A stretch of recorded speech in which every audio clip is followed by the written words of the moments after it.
Né dans le petit village de Nuku sur l'île de Futuna, Maleselo Taugamoa est un prodige des arts plastiques attaché à ses origines océaniennes.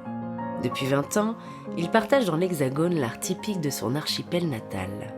S'inspirant des motifs géométriques du tatouage maori, Maleselo tente, à travers ses créations, de retracer l'histoire de ses ancêtres.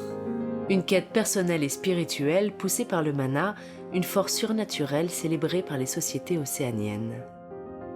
Quand je commence à travailler des motifs ou des toiles, tout ça, je sens cette énergie en fait. Quand je suis seul à seul avec ma toile, je sens une énergie, une force qui essaie de me pousser à réaliser ces motifs-là, surtout le tatouage et tout ça. Et donc j'essaie de comprendre et de chercher en fait, trouver pourquoi il y a ces motifs-là, pourquoi il est placé à tel endroit. Donc j'essaie de comprendre à ma manière.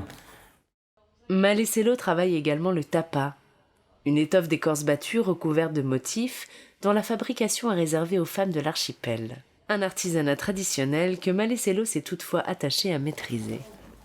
En fait là j'ai un bout de tapa, justement c'est ça le tapa. Et donc avec ça je refais un ballon avec justement l'écorce de mûrier. Et après, je pose les motifs dessus.